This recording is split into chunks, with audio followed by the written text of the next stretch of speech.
Welcome to the She Wins podcast. I'm your host, Heather Sumlin, and today I'm going to do something a little bit different. I figure Sunday is Mother's Day. I'm recording this on the Monday before Mother's Day, and my goal is to recognize moms, most importantly mine. However, I have to acknowledge, because I think it's important to acknowledge, that not everybody celebrates Mother's Day. Not everybody has a mom to celebrate. And for some women, maybe they want to be a mother and they're unable to. And so for some people, Mother's Day is a source of sadness and not a source of joy. And I recognize that. And so the first thing that I wanted to say is that I feel for those who are unable to celebrate Sunday in the way that many can.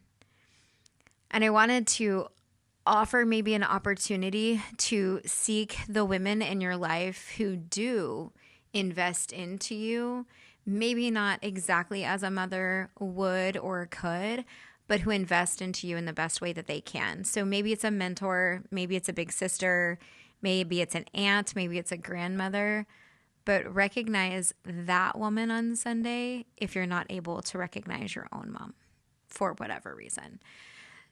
So having said that, the woman in my life who has invested the most in me is my mom. In fact, I would say for the majority of us, the first mental coach that we have in our lives is our mother.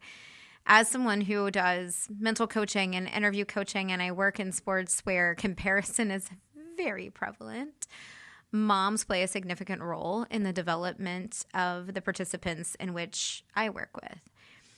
But I think moms play an instrumental role in the development of all individuals for the most part if they have a mom. And so I want to recognize some of the lessons that I've learned from my mother, but the first thing that I want to do is recognize the lessons that my mom learned from my grandmother. So I worked for my father's company, Mental Management Systems, for 19 years. And in that company, there is a mental coach newsletter. I used to be the one who would develop it and send it out each and every month. And every month we would have articles in each issue. And one year for Mother's Day, my mother wrote an article about her mom. And I thought I would read it for you because to me, it's compelling, number one. And also my grandmother grew up in a completely different time period, but I also never met my grandmother. My grandmother passed away before I was born. My mom was only 24 when she lost her mother. And so my mom was one of those women who would struggle on Mother's Day because she didn't have a mom to recognize. And then my grandmother on my dad's side passed away when I was 13 or before my 13th birthday, I believe. So her replacement for her own mother was my other grandmother, and that was a short window of time. And so you can imagine Mother's Day wasn't always the most joyful for my mom, except from us, her children, who would do our best to acknowledge her. I don't know that we did an amazing job. I think I tested her more than I should have, but it's all good. So let me find this. All right.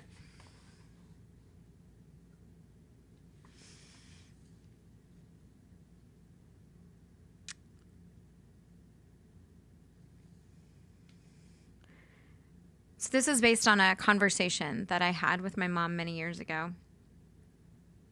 And she wrote an article reflecting on what her mother taught her about life through her actions. Again, this is written by Helen Bassham, my mom. My mother grew up in the Great Depression. She had scars on her hands from picking cotton.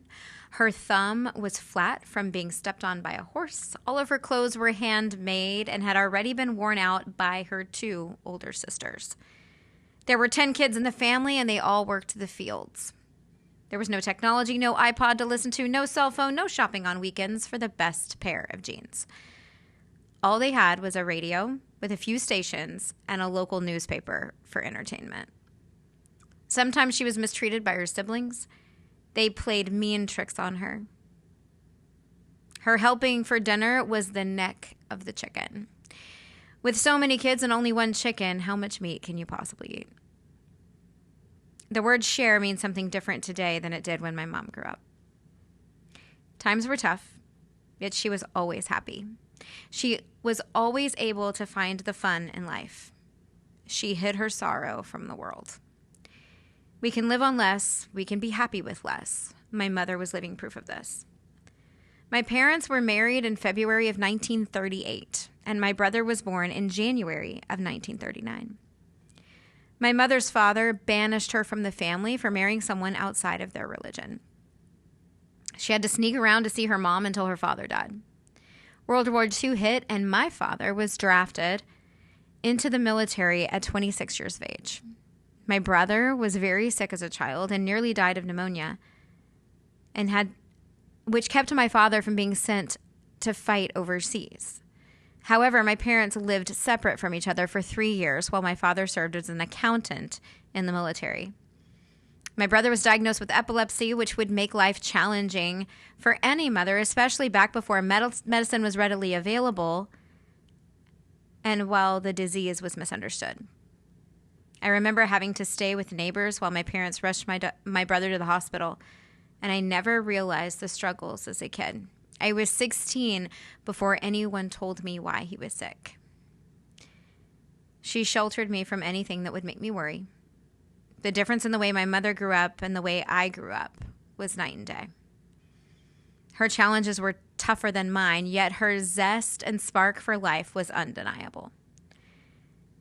She more than endured hardship. She chose to see the silver linings and rainbows. She chose to love life and have fun no matter her environment. She never cursed, never told bad jokes, and if she ever lied, I never knew it. She died of cancer before I stopped needing her. My boys, Brian and Troy, were just toddlers when she passed away, and my daughter Heather never met her. Even though she's not with me in person and hasn't been for over 41 years, her teachings have never left me, and I am who I am today because of her. When I think about the lessons I learned from my mother, this comes to mind. Have fun and laugh often. You may have misery around you.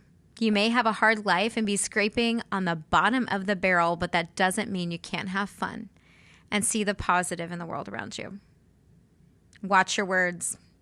Be careful what you say. When something is said, you can never take it back.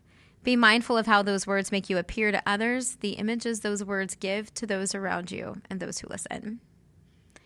Be prepared to make a good impression. You never have a second chance to make a good impression. She would always tell me, never leave the house without looking your best. So if you look your best and act your best, you will be your best. Pick friends wisely. Be careful what friends you pick because everyone will judge you according to the company you keep. I was careful in who I chose to hang around. I was careful in who I spent my time with each day.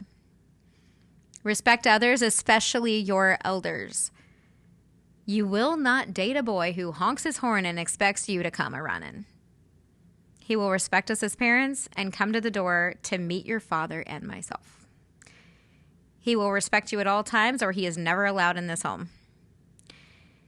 Every time Lanny came to pick me up, he was invited in the house, greeted my parents before we went out. There was a level of respect that was expected, and I never questioned it. When I remember my mother's laugh, her ability to find the good in every disappointing day, her zest for life and desire to dream, I am reminded that I had an incredible mom. When I was growing up, my mom would often tell me that I reminded her of her mom. I don't know that I measure up to the things on this list, but I am excited for the day because I believe there will be a day when I will finally get to meet her in heaven. So I thought about what else do I want to say about moms, and I want to talk about my mom. So I'd written an article, I don't even know how many years ago, and specifically for my clients who are going into pageant competition, but it's relevant and applicable to anybody, and there are lessons at the end of things that I learned from my mom. And so I'm going to read it. My mother has always been there for me. She was always my main support person, no matter what I pursued growing up. She was always the one I disappointed most when I failed to reach my potential due to my own laziness, fear of success, or unwillingness to listen. Yet no matter what happened, she always chose to help me, listen to me, love me, guide me, and believe in me. She has always seen the best in me and is the primary reason I'm a successful coach today. When I was young, my parents were extremely busy. They ran 4 businesses at one time out of our home. Just to give you the picture, my parents ran a horse business. So we had 105 acres and there were up to 40 horses on property at one time. My dad ran an international shooting school where people from all over the world would come and they would stay on property for a week, a month, maybe years in order to prepare for international rifle competition. My parents owned and operated the mental management company, Mental Management Systems, and my dad would travel all over the world teaching mental management. My mom ran all the behind the scenes. They also had a very large networking business where they would have weekly meetings from people who would come to our home. They had an inventory of products, and my mom ran the warehouse. She communicated with all of their downline. She communicated with all of our mental management customers.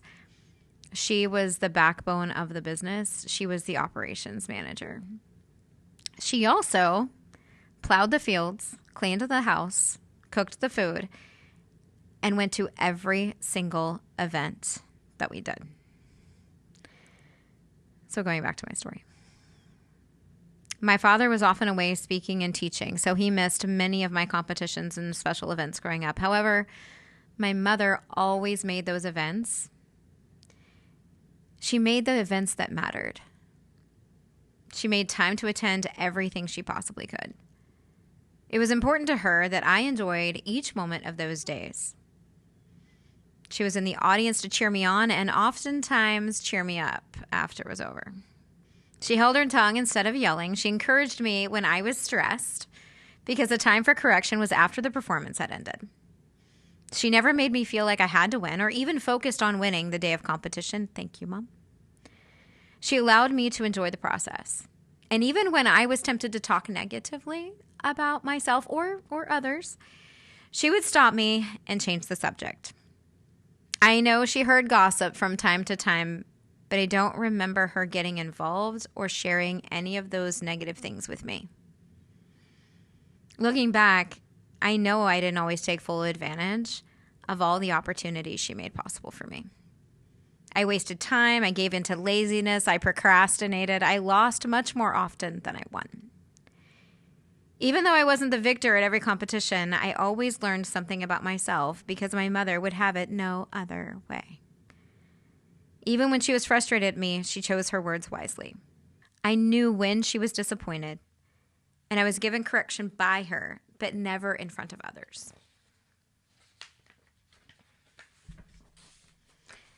And never in a way that damaged my self-image or my spirit, and never at a time that would affect my ability to focus on my performance.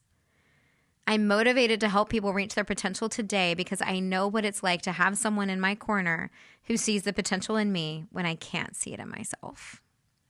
I'm a better coach because of my mother. I'm a better person because of the way she chose to support me. I hope you have a support person like I did. Embrace the people who make the journey to your dreams possible. Listen to them, cherish them, and thank them. 5 quick things I learned from my mom. Always speak believing your words will be taken to heart. Choose kind words or stay silent. Open your ears to those who love you and listen to the compliments they give you. Take them in. Believe them, even when you don't understand how they can see such good in you. Wherever you are, be all there. Be focused on the task at hand. Put distractions aside and be fully present. Love those around you without judgment. Be kind even when it's hard. Be thoughtful even when kindness is not returned. Praise in public, correct in private. She never said anything publicly about me to make anyone else think she wasn't my biggest fan. She chose the right time and proper way to correct my behavior. If you're pursuing goals and have a support person assisting you, encouraging you, providing for you, and cheering for you, take the time to thank them. Thank you, Mom, for being my inspiration, my mentor, my counselor, my precious mother. To this day, my mom takes my phone calls. Almost every single morning, I have a conversation with my mom. And I will until the Lord takes her home. Thank you for watching. Like this if you do. Share it with a friend if it's helpful. Happy Mother's Day to those of you who are mothers. And I hope that you enjoy your day. Spend quality time with your kids if you can. And if you can't, just know that you actually did do something good, even on the days when you feel like you're failing. I need that reminder sometimes. Have a blessed day.